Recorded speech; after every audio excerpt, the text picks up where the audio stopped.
Subscribe कयो घंटी के बटन खे दबा। नाज़रीन, दादू मामा ख़बर न तो भाई पांदी शहर में 28 एरिया को सेरश क्लिनिक ते डॉक्टर जी मुबीना गफलत सबब फोत थी वियल नौजवान जायद लिगारी जे वारसन दादू प्रेस क्लब अगे एहतजाजी मुजाहरो करे धरणो और सख्त नारेबाजी कई।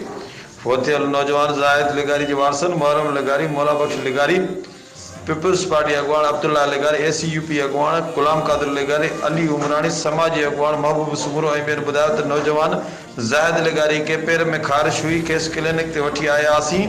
डॉक्टर जुबैर पवार नौजवान जायद लिगारी के इंजेक्शन लगाई, जैसा नौजवान जायद लिगारी 15 मिनट में फोत थी वियो। अदालत हुकुम बाद डॉक्टर जुबैर पवार ते FIR वाई पांदी थाने ते दाख़िल कई वई।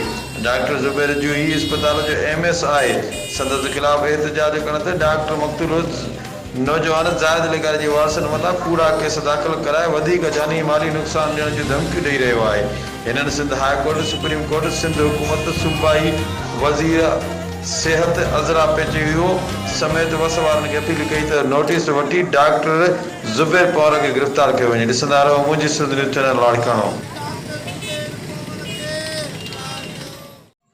ॾिसंदा रहो मुंहिंजी सिंध न्यूज़, घंटी जो बटन दबायो।